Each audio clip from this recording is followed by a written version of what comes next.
This is Fred Beck from Fred Beck and I, I'm joined over Zoom by Daley Perales. Daley, it's nice to see you again. How are you? I'm good, man. What's up? So we're doing this quite late. It's nearly 10 o'clock, so I do appreciate it. How was the film you just went and saw? Oh yeah. It was good. It was just a kids movie for the kids. Is that a chore for you? No, it's not a chore. It's just it's not my kind of movie, obviously. Yeah, I can imagine it's not a film you go see with friends, but it's definitely a nice thing to do with family. But we'll just go straight into it. I think we'll start with this. A few clips come out of you lately on the pads on your Instagram. You kind of getting the itch again, Daley? No, I just keeping in shape for my own well-being, because when you're training these fighters, as a coach, you have to keep yourself in good condition as well. Have some time for me so I can keep myself in a condition so I can train these fighters at the highest level possible. Okay, that's fair enough. Then, what was on the Instagram story the other day where you were calling out Solomon, SALT PAPI's coach? What was that all about? Banter, man. Staying, keeping the headlines. Yeah, banter. Obviously, that a fight like that could never happen because it would be unfair. It would be unfair. Anyway, so it was just banter. And in reality, that fight could never happen. I have way too much experience to be getting into fights like that. Who do you think would give you a kind of even matchup? I guess it'd be obviously on Misfits. Who do you think would give that to you? You could go up against. I don't know. Hmm. Temper's former coach. I forgot his name, but I forgot his name as well. He DM'd me the other day. He trains down at the Tengu's gym. That's really bad of me. I've forgotten. Or Coach Staff. That's a good point, actually. Coach Staff from the US. I don't know what weight he is. He's always. yeah, I think he's way smaller than me, though. Is he? Yeah. Okay.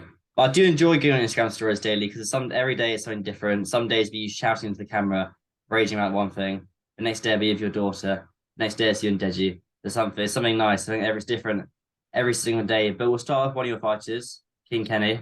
He's fighting Ashton Yeah. Jack and Sue back on Yeah. Misfit. You excited again? This time it's in England and last time it's in Texas, overseas. Yeah. It's good. Not far to travel. So training hard as usual. And like always, it's about the progression and it's about how you apply yourself in the gym. So you could go out there and put on a great performance. I think a lot of people will be asking, I think we'll just ask you a little bit tough question here. A lot of people will be asking, if Jay Swingler's fighting on the same card as King Kenny, why can't they fight each other there? And then the same weight as well. You tell me. I think Jay Swingler. I think we Kenny's asked for that fight as well, and for some reason or another, it just hasn't happened. I think it's because Jay Swingler's lower weight as well. Because I don't want to say he's trying to avoid Kenny anything like that, but I gather one of the reasons is because the weight difference. But sooner or later, most of these people and these influencer boxers are going to meet each other anyway, whether they like it or not. So, Hmm. Okay, let's talk about this actually. I interviewed Jarvis a couple of days ago. He spoke quite highly about Kenny off and on camera. What would you make of Jarvis' spar against Floyd Mayweather? I mean, when you're in there with Floyd, especially like an influencers, in my eyes, because of where I'm from, they're all novices. So it's only like the fan base that are into those influencers will look at them like they are Floyd Mayweather type fighters, you know what I mean? Like that kind of level. But if you're someone that understands boxing and knows boxing and been in boxing your whole life, you want these influencers, to me, they're novices and they've got so much to learn. Even the ones at the top of their game in the influencer boxing world, they've got a lot to learn. And that's not a criticism. It's just, it is what it is. And what I saw in that spar is just someone with so much knowledge, where he could just do what he wants and make fun and just throw a punch when he wants, dance when he wants, not throw a punch when he wants. And then it's hard to see how good Jarvis is, my perspective, because he's in there against Floyd. You know, if anyone gets in there with Floyd, any influencer, he's going to make them look, you know, like they're nothing. So all I can go on is little details, as in very good to me for an influencer, a nice, good base, nice hand placement, looks quite rounded and solid. But that's all I could take from it, because obviously Floyd was just being Floyd and doing what the hell he wants to do. I think after that spar as well, Deji's brother JJ tweeted that Jarvis will definitely lose to Deji. Do you think that's possible to line up for Deji versus Jarvis in the near future after Jarvis has done his Kingpin fights, his 3 fights there? Whatever Deji wants, then that's what we do, and then we're trained. He'll train his ass off for it. He's well ahead of time, so whenever that a fight does happen in the near future, he's going to be more than ready, because he's already started training and he's already started, conditioning. He's already started working hard, and so he's going to be much better. I expect a much better performance than the Fuzi performance. I don't want to go on the Floyd fight, because, as I said, any influencer that gets in there with Floyd will look the same way. There's certain things that Floyd does. He ain't one of the greatest fighters of all time for nothing. There's things that he does, and he was doing it against Jarvis. He was doing the same thing to Jarvis as he was doing to Deji, clowning around, messing around, showing different looks. And if you're inexperienced, that will get in your head and stop you from engaging or punching or doing certain things against him. I'm actually looking forward to Floyd's fight.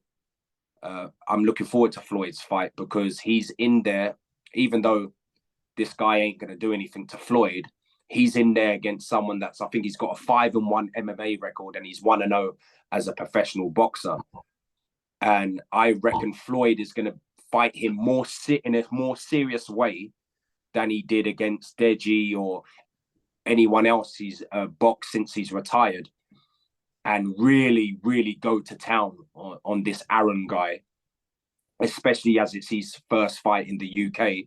And then people will see the levels and see, okay, wow, Deji actually done all right, because look what he done to Aaron. You know what I mean?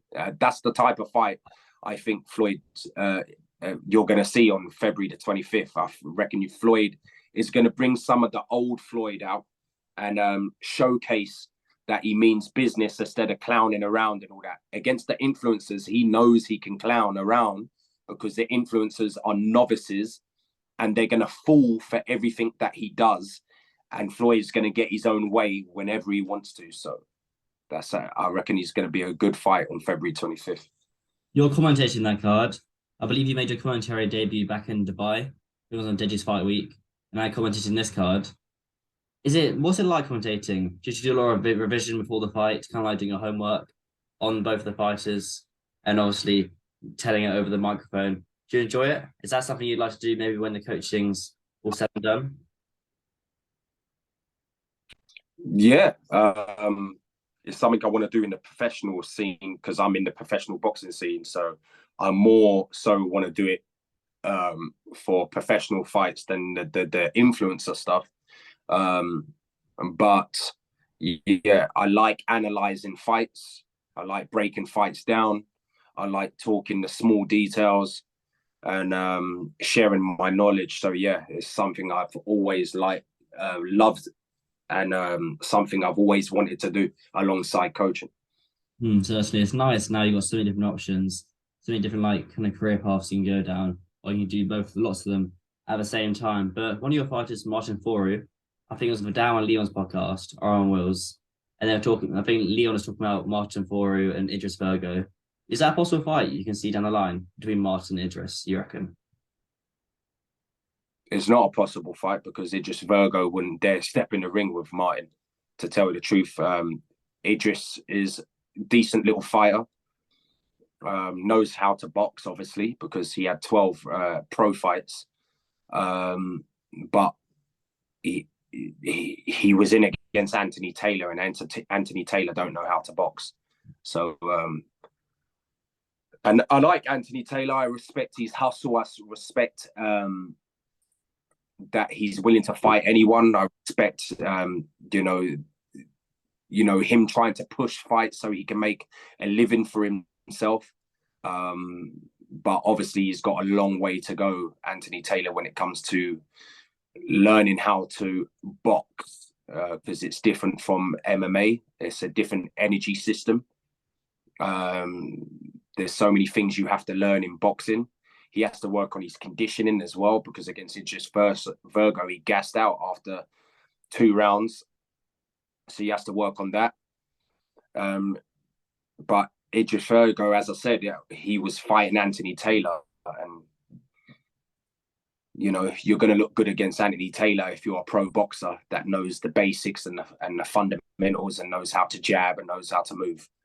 But Martin Foru, he's like a nightmare for anyone. He's got an engine that I've never seen before in a prospect.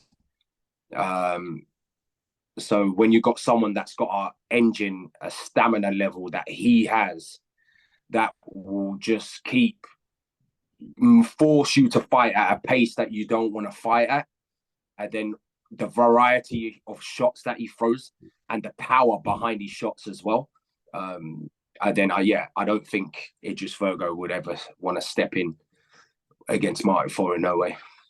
If you do keep talking about that fight, then I guess maybe a little bit of pressure you put on Idris. Just a few more points before I let you go. That's running over. It's been a while since we last caught up. SALT PAPI I interviewed him today. He had a few things to say about if he fought in Kenny, how it'd make you throw a towel in. Did you hear those comments?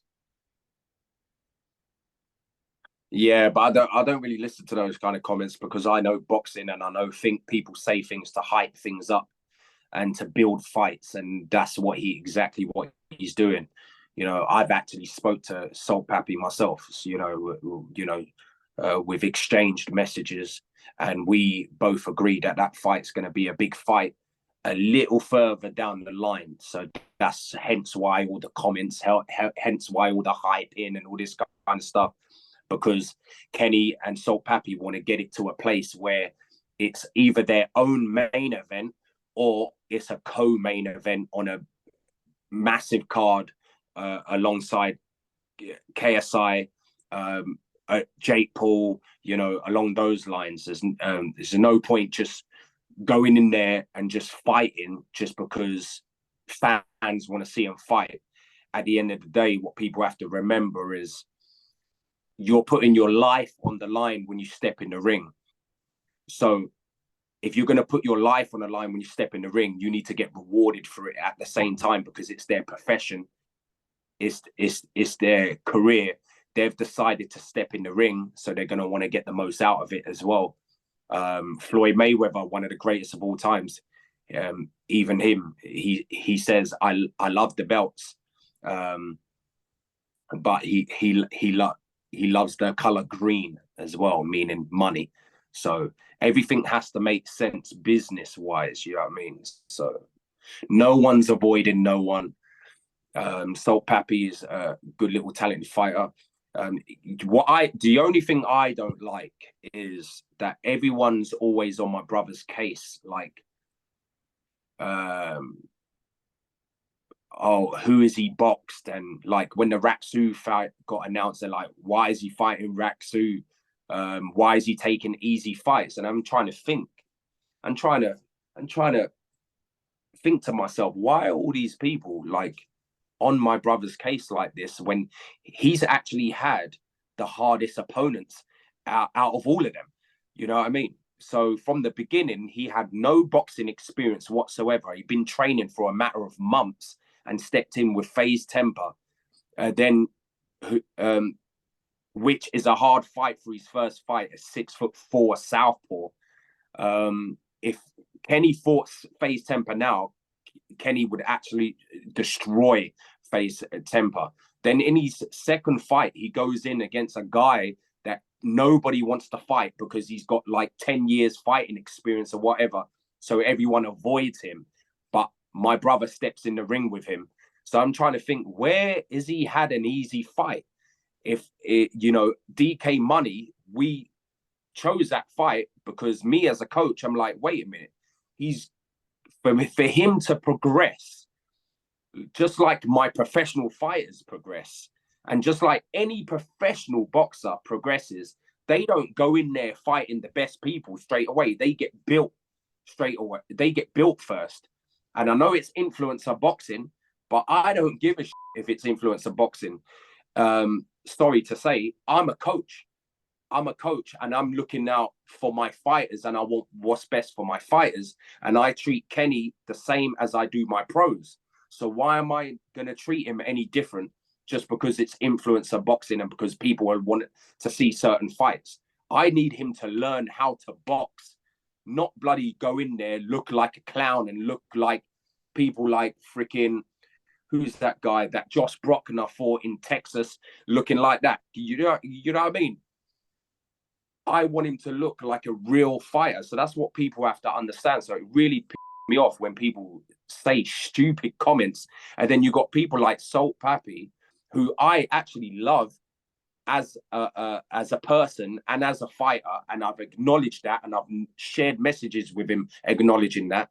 But it really pisses me off how everyone's hyping up SALT PAPI like he's Floyd Mayweather when he's been in there with Halal Ham, Warski, who never threw a punch, and then the only creditable fighter that he's boxed, creditable only because of what he done in Texas, is Josh Brockner. And then Josh Brockner gets in there and looks scared of his life to even throw a punch at SALT PAPI. So, you know what I mean? Why does my brother get all the stick when he's had the hardest fights? It doesn't make no sense. Raksu's had 2 fights. He got in there with Anthony Taylor. Anthony Taylor went the distance with Tommy Fury. Anthony Taylor went in with Ashley Raksu, dropped Ashley Raksu twice, but actually Ashley Raksu still finished the fight on his feet, and Anthony Taylor only won on points. So that just tells me that Ashley Raksu has got heart, he's game. He's already had 2 fights. He's probably going to be better than he was against Anthony Taylor because he would have improved and got better. And guess what? It's another southpaw. It's going to be the 3rd southpaw my brother has boxed. I don't think we've only had one camp. We've only had one camp preparing for an orthodox fighter, and that's against the so-called feared man of the YouTube scene that everyone avoids, FaZe Sensei.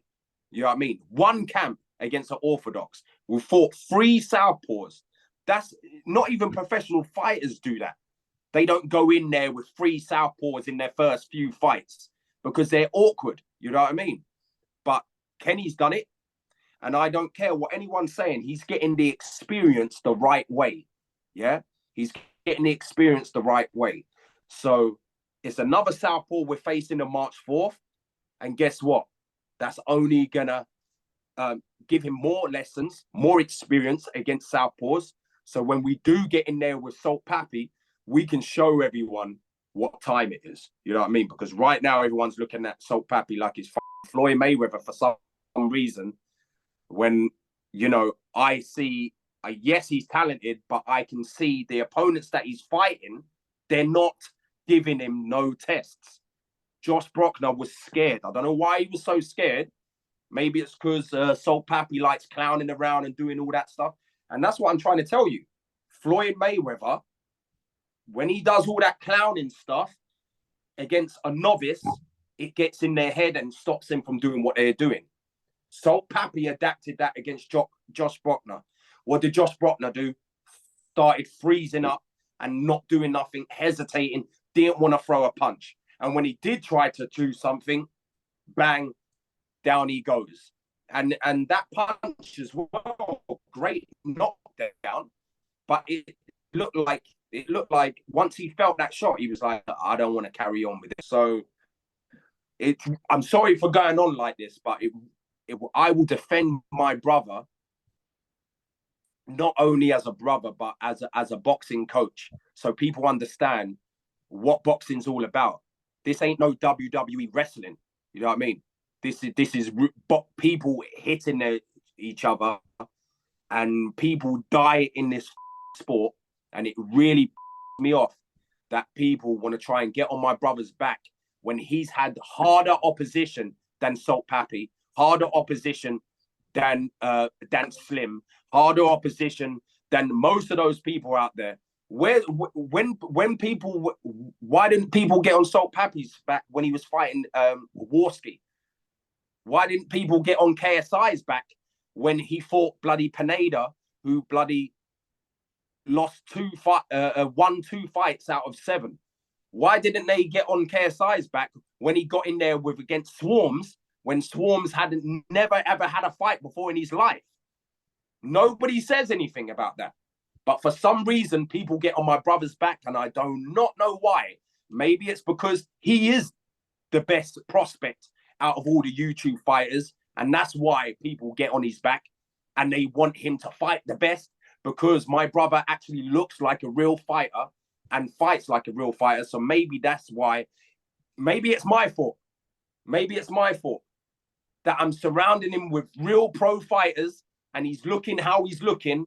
And it's like, well, he shouldn't be fighting these people. He should be fighting the best ones. He should be fighting the best ones. He doesn't deserve to have the fights like against Andy Warski. He doesn't deserve to have the fights against like Raksu or DK Money or all these kind of names. He has to fight the best of the best because he looks so great and he looks like a professional fighter. Maybe that's what it is, Fred.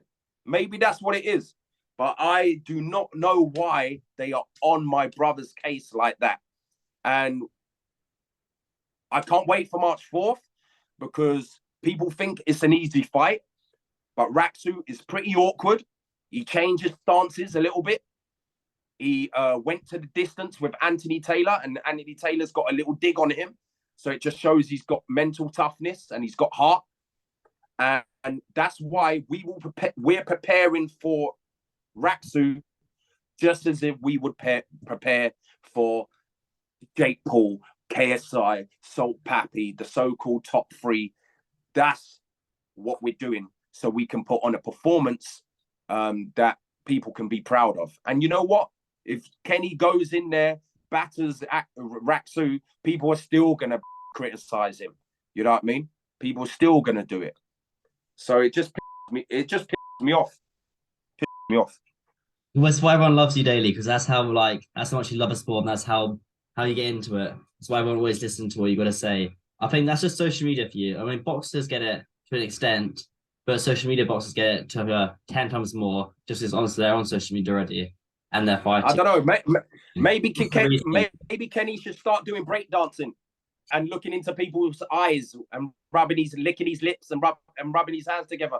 Maybe he should start doing some breakdancing before he does his media workout, so fans start liking him a bit more. I don't know. I don't know what it is. I don't know what more Kenny can do. He's fought the better people out of all the prospects in YouTube boxing.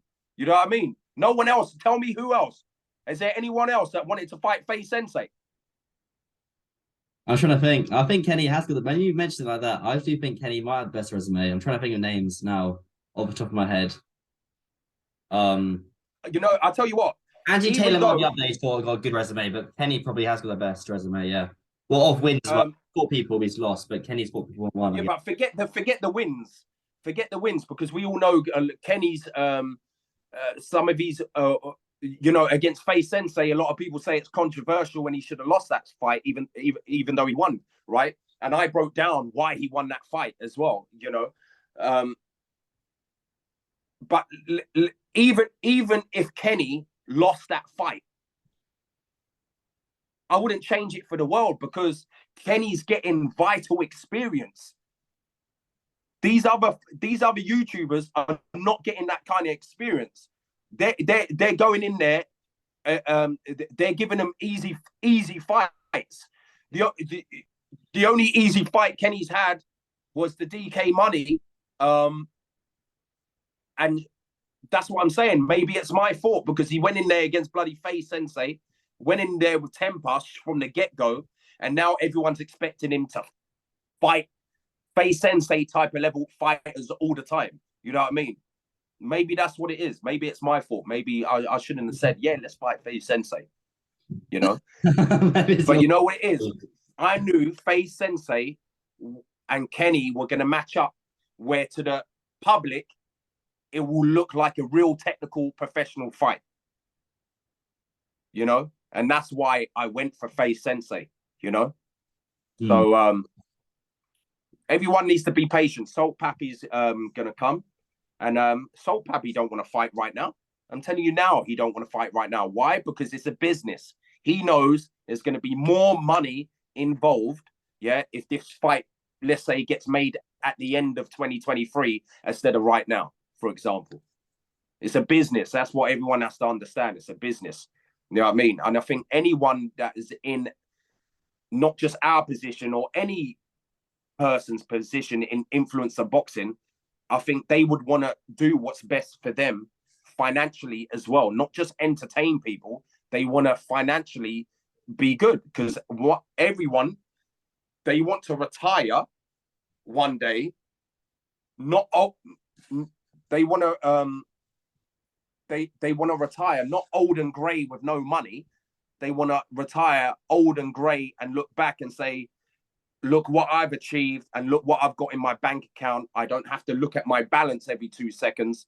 I can go and live comfortably. You know what I mean? That's what it's about, man. I'm going to go back to your point you made at the very start of the last 8 minutes. I think it was you said what other fighter in boxing has fought 3 southpaws in the first 4 fights, and the first fight being a 6'4" southpaw. And I know a lot about boxing. I can't name one.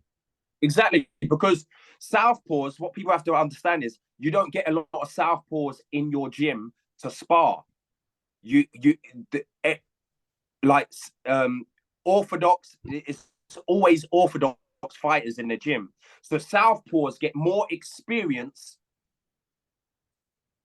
fighting orthodox fighters than orthodox fighters do fighting southpaws, because there's no southpaws in the gym. So, you know, that's why people avoid southpaws in the beginning in professional boxing, you know, until they get more experience and more sparring with southpaws, then they put them in there. You know what I mean? So Kenny, that's what I'm saying. With what we're Temper, Sensei, DK Money, yeah. So 3 fights, 2 of them southpaws, and now we're fighting another southpaw. You know, and when we fight SALT PAPI, it's going to be another southpaw. You know what I mean? But let me tell you something now. As I said, I respect SALT PAPI. I think he's very talented, very humble guy as well. And I always want that to be on record, because this ain't about like hate or anything like that. There's no bad blood or anything like that. I just want people to be fair. You know what I mean? And be fair and actually really look at the details of opponents and, you know, who Kenny's faced and everything like that. You can't expect him to bloody be facing the top guys. He's bloody, Kenny's still inexperienced. You know what I mean? That's what I don't understand. You know what I mean? They didn't chuck SALT PAPI in there against Face Sensei, did they? You know what I mean? But SALT PAPI, all that clowning stuff he does in the ring, you know, I'm the master of clowning when it comes to that.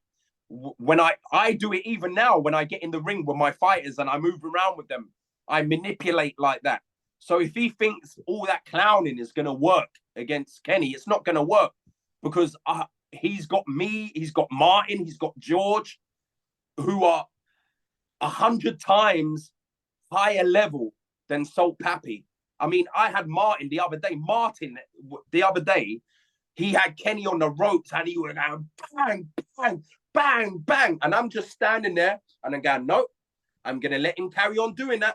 I'm not going to tell him to back off because I want Kenny to bloody learn what it's like to get hit from a real fighter that's got real venom and danger in both hands.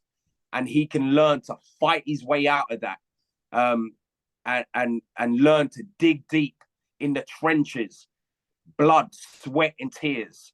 And then we get him sparring against people, and even the sparring now, the level has to go up for him because he's beating up people in sparring that he didn't beat up before, and now he's beating up bloody national champions. He's beating up prospects. So we have to raise the levels now and get him proper pros. Like the other day, Martin sparred a 12-0 fighter, and straight away he was the southpaw, and straight away I was like, oh, that'd be good sparring for Kenny. 12-0, 9 knockouts, southpaw. This is perfect. If we're gonna fight SALT PAPI and people like that, this is perfect. What better preparation to spar 12-0, 9 knockout fight? That's how good Kenny is getting, and that's what people don't understand. You know what I mean? I'm glad he's had those Face Sensei fights. I'm glad because it's taught him so much. You know what I mean? Fighting Andy, is his name Andy? Andy Warski. Fighting people like that don't teach you anything. DK Money, I love DK Money. I've grown to like him, and I think he's a hilarious guy. Did you go to hang around with? No. That was I think that was just for Fight Week. I think he got it sponsored for Fight Week. You were just saying DK Money fight was more about the execution of the right hand, because I've been trying to drill him setting up the right hand and stepping into it and trying to take someone out with one punch. And that's what boxing's all about. It's about intelligence behind the jab and setting up the ultimate knockout. That's what boxing's all about. Nobody's interested in bloody points and all that. Obviously, if you win on points, you win by all means necessary. But no, if you want to be a star, everyone likes those knockouts. So I took from the DK Money fight, it wasn't about DK Money, it was about the execution. And that he delivered a shot that we were working on, you know, through that whole camp, letting his right hand go and stepping in with it, you know. But DK Money, we didn't learn anything off that fight. What we learned is what we applied in the gym, it came out in the fight. But DK Money didn't actually teach us anything in that fight. You know what I mean? So all these fights are giving us lessons, you know what I mean? And you need the DK Monies to, you know, kind of like practice the things that you've been doing in the gym, you know what I mean? And let it show in the fight. Everything's valuable. Everything's a valuable lesson. So SALT PAPI said he's going to look at me throwing in the towel and all this kind of stuff. Yeah, blah, blah, blah. He's just hyping up the fight. I know he is. I know boxing. Yeah, and he's a comedian himself. So there's no way he will clown, but it won't get in my brother's head. All that clowning stuff will not work against my brother. No way will it work. And my brother ain't going to hesitate to shove a jab in his face. My brothers ain't going to hesitate to let his hands go like Josh Brockner. Like Josh Brockner, I was like I was annoyed. I thought that was going to be a test. And he went in there and he hesitated to throw punches in there. And I don't know why. Maybe the occasion got to him. That's the only thing I can think of. That's interesting. I interviewed Josh after that fight, trying to work out why he might have lacked that one thing, but I still couldn't really figure out after the interview. We've only got about 3 minutes left here because we've got Zoom was on a timer.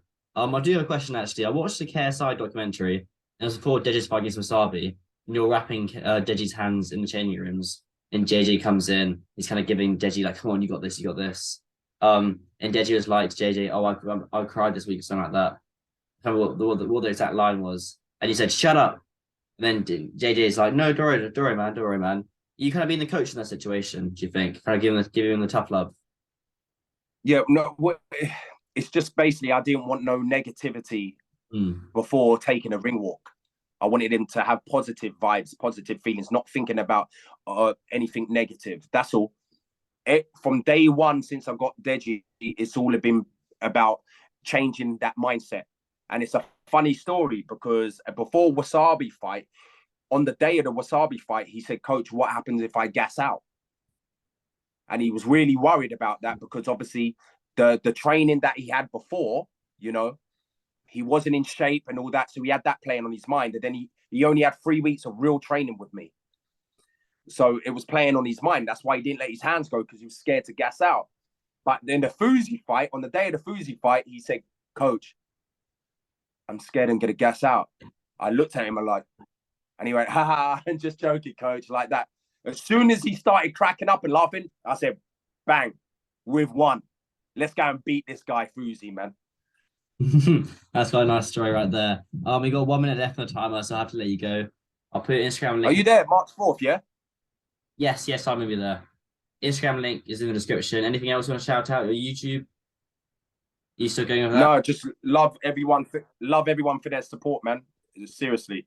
I love everyone for the support, and any haters, keep on hating.